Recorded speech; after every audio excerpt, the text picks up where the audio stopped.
Gejala intervensi eksternal untuk dalam kasus Demokrat ini menunjukkan tingkat kematangan demokrasi di Indonesia masih sangat rendah. Jadi harus ada di ADRT itu demokrasi internal partai, baru boleh terima subsidi negara. Kalau enggak, negara tidak akan subsidi. Silahkan cari duit sendiri. Tapi kalau ngaco-ngaco cari duitnya, gua tangkep loh. Itu kalau Rizal Ramli jadi presiden, Refli. Nah pertanyaannya, SBY dan kawan-kawan di Demokrat berani ngelawan yang benar nggak? Kalau ngelawan yang cuma ecek-ecek, berharap kita semua mendukung, ya jangan-jangan nanti damai di tengah jalan.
Nah, kita mau bicara tentang takeover itu ya. Tadi kan bicara tentang keterlibatan pihak eksternal dalam pengambil alihan atau apapun namanya Partai Demokrat. Silakan Bang. Gitu. Gejala intervensi eksternal Ya. untuk dalam kasus Demokrat ini menunjukkan tingkat kematangan demokrasi di Indonesia masih sangat rendah. Karena pola begini sejak zaman Pak Harto biasa dilakukan. Ya. Ya, intervensi di dalam penentuan pengurus partai politik. Ya, ingat nggak dulu Gus Dur dicoba digagalkan supaya tidak jadi ketua PBNU. Ya. Ya, atau Naro di P3 dan sebagainya. Dan sebetulnya tradisi itu juga berlanjut, ketidakmatangan demokrasi pada zaman SBY ketika Gus Dur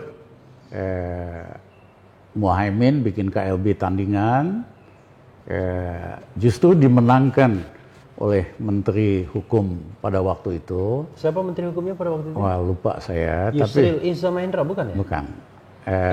Itu SBY ya? Ya. Oke. Jadi tentu nggak mungkin tanpa blessing dari Pak SBY pada waktu itu. Ya kan, akhirnya Gus Blessing itu harus diterjemahkan dalam bahasa Indonesia yang benar. Restu.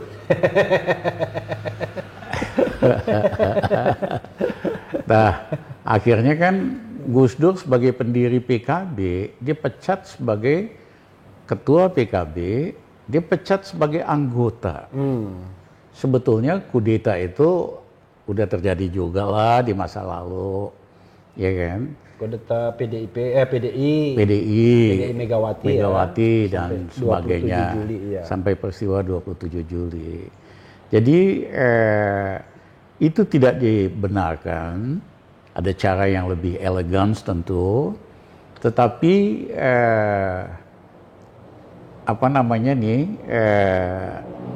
kita harus benahi inilah agar supaya partai-partai jadi harus lebih mateng, tapi supaya tidak mau diintervensi harus juga demokratis di dalamnya dong. Ya, jadi timbal balik. Timbal balik. Kalau partainya sangat demokratis di dalam, anggota merasa betul-betul terwakili, nggak ada yang berani lakukan KLB atau apa gitu. Tapi masalahnya kan begitu di dalamnya tidak demokratis, ya, yang di dalamnya nggak puas, akhirnya ngajak orang luar, ya, itulah yang Oke, terjadi. ini kan ya, seperti hukum kausalitas bang ya, Ya. sebab akibat ya. Ada sebabnya tidak demokratis secara internal, akibatnya bisa mengundang pihak eksternal terlibat. Tapi saya ingin mengenyampingkan dulu soal tidak demokratis secara internal itu. Tapi saya ingin menyoroti keterlibatan orang dalam bagian kekuasaan. Ini menurut abang bermasalah nggak? Atau kalau abang jadi Presiden Jokowi yang notabene adalah atasan dari KSP, kan harusnya bersikap terhadap konflik atau masalah ini. Saya nggak mau berandai-andai, ya kan? Karena standarnya kan rendah, iya kan? Yang saya mau berandai-andai, seandainya ada perubahan tadi,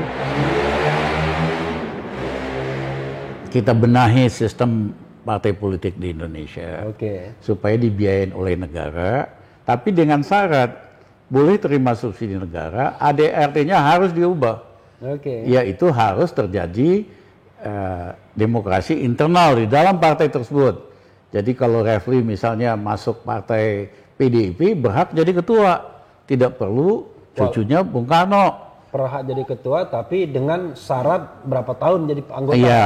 Iya, atau Refli masuk Demokrat dan sebagainya. Jadi harus ada di ADRT itu demokrasi internal partai, baru boleh terima subsidi negara. Kalau enggak, negara tidak akan subsidi. Silahkan cari duit sendiri. Tapi kalau ngaco-ngaco cari duitnya, gua tangkep loh. Itu kalau Rizal Ramli jadi presiden, Refli. Tetapi pilihannya adalah, kan bukan soal ADART saja, Bang ya. Kan pilihan partai politik ini adalah diatur di undang-undang semuanya, sehingga ada ikatan yang kuat untuk demokrasi internal, diatur sebagian saja dengan undang-undang, atau diserahkan kepada mekanisme partai politik itu sendiri. Abang mau pilih yang mana? Ya tentu ada undang-undang yang memayunginya tentang pembiayaan negara dan kewajiban melakukan internalisasi partai. Tapi ADART-nya sendiri memang diubah, ya kan? Harus menyesuaikan dengan undang-undang partai undang-undang partai politik, supaya secara internal partai itu demokratis. Akhirnya dia memperjuangkan hak-hak demokratis buat seluruh rakyat Indonesia. Ya, kalau jadi hanya partai keluarga, dan banyak ini semua partai keluarga, ya kan, tidak sungguh-sungguh akhirnya berjuang buat kemakmuran dan keadilan bangsa kita. Ya, ini tapi begini, Bang, saya ingin bicara tentang dua aliran ya, struktural dan kultural. Secara struktural mungkin tidak demokratis ya, karena struktur-struktur yang dibuat tuh memang membuat dia tidak demokratis. Tapi bukankah secara kultural kita memang feodal? Artinya ketika dibuka ke internal demokrasi, misalnya ini mohon maaf nih ya, kepada Gerindra, kepada PDIP, kepada Nasdem, pasti kan ujung-ujungnya sebelum kompetisi terjadi, para anggota partai kan bilang ya terserah aja ketua umum. Ya memang secara umum bangsa kita ini masih sangat feudal. Ya, di kantor saya, Refli, ada lukisan dari Yaya Jatmika. Anak muda Indonesia baca buku, pegang tali balon merah putih yang besar sekali. Artinya pemuda-pemudi Indonesia yang cerdas bisa terbang setinggi mungkin. Tetapi ternyata di kakinya dibebani 3 hal. Satu adalah feudalisme. Kemudian primordialisme. Yang lain adalah korupsi. Ya kan? Dan kalau Anda tidak penganut ketiganya, Anda tidak bisa menjadi part of the state, part of the government sekarang. Itu yang merusak sistem kita. Ya, tugas kita harus potong beban yang membebani bangsa kita. Apa itu feudalisme? Ya, dan sebetulnya sejak Bung Karno, Hatta, mereka bukan orang-orang feudal. Ya, mereka juga tahu kalau bangsa yang feudal itu nggak mungkin maju. Ya, yang kedua adalah primordialisme yang berlebihan. Yang ketiga adalah corruption. Nah, corruption ini udah sangat dahsyat sekali. Ya, kok tega-teganya uang orang buat orang miskin ditilep bansos? Kok bisa-bisanya uang untuk orang cacat ditilep juga? Iya kan? Nah, ini semua terkait dengan partai-partai. Ya, kalau kita lihat nanti analisa uang bansos ini jatuhnya kemana, ya tokoh-tokoh partai, tokoh-tokoh politik. Jadi memang harus ada perubahan yang mendasar supaya demokrasi kriminal ini kita ubah jadi demokrasi yang bersih dan amanah. Baru bangsa kita bisa jadi bangsa besar. Tapi masalahnya Bang Rizal ya, sulitnya mengubah demokrasi kriminal ini karena tidak ada insentifnya bagi elit di seputar kekuasaan. Insentifnya kan bagi rakyat banyak. Tapi di seputar elit partai politik justru dengan demokrasi kriminal itulah mereka bisa jadi kaya raya. Iya.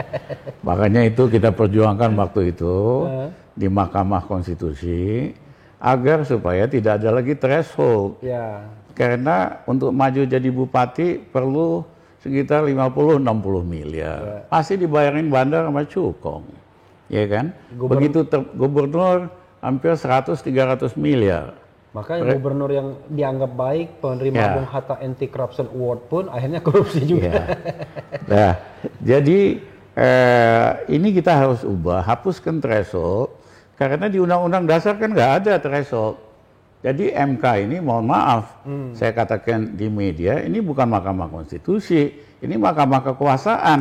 Karena lebih banyak dengar maunya yang kuasa, ketimbang keadilan sesuai dengan Undang-Undang Dasar kita. Iya, sobat era sekalian, bukan karena saya lawyernya dan Bang Rizal pemohonnya lalu kita mengeluh.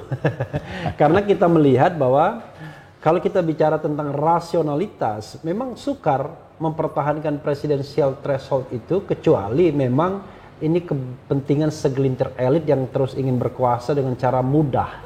Gitu ya. Tidak mau buka kompetisi yang terbuka, open competition, maunya menyingkirkan lawan-lawan politik di awal karena tidak bisa menggandeng partai politik dan akhirnya hanya ada 2 calon ya dengan pembelian partai-partai politik yang ada. Apa nasihat Abang terhadap fenomena, saya balik lagi, fenomena internal Demokrat, walaupun tadi sudah ya, tapi ini closing statement, dan juga keterlibatan Muldoko, atau barangkali juga apa yang harus dilakukan Presiden Jokowi, walaupun tadi Abang bilang standarnya lemah, sebagai closing statement. Kita harus perjuangkan demokrasi eksternal yang bersih dan amanah, supaya demokrasi itu bekerja buat rakyat dan bangsa kita. Bukan hanya buat elit. Nah, untuk itu harus terjadi demokrasi internal di dalam partai-partai, supaya bisa menampung aspirasi secara kompetitif dan akhirnya mendekat ke rakyat mau nggak mau, iya kan? Nah, memang ini pekerjaan besar dan banyak orang Indonesia putus asa. Wah, kita rakyat biasa, rakyat kecil nggak bisa ngapa-ngapain. Saya ingin mengutip omongan Dalai Lama. Coba deh. Untuk Sobat Era, Dalai Lama itu pemimpin Tibet. Tibet ya. Ini soalnya anak-anak muda ini yang nonton nih. Jadi Dalai Lama bilang, coba deh kamu mencoba hidup dengan seekor nyamuk. Ya, bisa tidur nggak kamu? Dia mengatakan itu, walaupun kamu orang biasa, orang kecil, tapi kalau kamu bikin ribet atau berjuang, yang bersangkutan nggak bisa tidur. Nah, bayangin 200 juta rakyat Indonesia ini berbuat sesuatu lah, bagikan nyamuk gitu. Yang puasa bukan hanya kagak bisa tidur, tapi bentol-bentol. Udah bukan bentol-bentol lagi, bisa benjut sama nyamuk gitu loh. Iya kan? Jadi jangan menganggap rakyat biasa nggak bisa apa-apa. Ya justru kalau 200 juta rakyat ini bagaikan nyamuk lah, bikin rame, bikin ribut, kebijakan yang nggak benar, demokrasi kriminal, akhirnya ya terjadi perubahan. Ya, tidak mungkin perubahan itu hanya oleh elit, tapi oleh rakyat biasa. Tapi rakyat biasa kita harus belajar, ya kan, supaya harus lebih berani menyatakan keinginannya dan pendapatnya. Walaupun ada undang-undang ITE ya.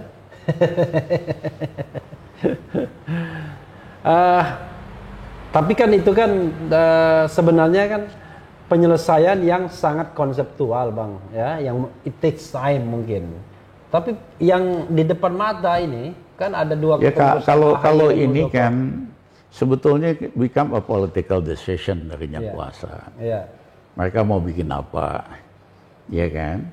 Nah, bisa aja didiemin aja 2 tahun nggak ada keputusan, udah babak belur itu, atau bisa diambil keputusan lebih cepat, tergantung dengan maunya yang kuasa. Nah, pertanyaannya, SBY dan kawan-kawan di Demokrat berani ngelawan yang benar nggak? Kalau ngelawan yang cuma ecek-ecek, ya berharap kita semua mendukung, ya jangan-jangan nanti damai di tengah jalan, ya kan? Istilahnya kalau mau lawan yang benar, tegakkan demokrasi, lakukan itu pasti dukungannya luas. Masuk dalam barisan menegakkan kembali Demokrasi Indonesia dan konstitusi. Tentu. Tapi kalau cuma perlawanan ecek-ecek, konstitusional, ya kan, ecek-ecek cuma mau rebut kekuasaan, mohon maaf dah. Kita teman-teman pro demokrasi memutuskan untuk tidak mau terlibat dalam proses ini. Terlalu kecil, kalau hanya sekedar mau siapa kuasa, siapa mau apa. Lawan dong sistem yang otoriter ini secara all out, ya. Jangan hanya mau mengkultuskan siapa-siapa, mohon maaf. Setelah melawan, buka keran internal, demokrasi internal, iya kan? Baru rame, baru seru. Ya, saudara sekalian, ini bagian kedua saya selesaikan di sini ya. Mari kita nantikan setelah ini ya. Jangan kemana-mana. Cia.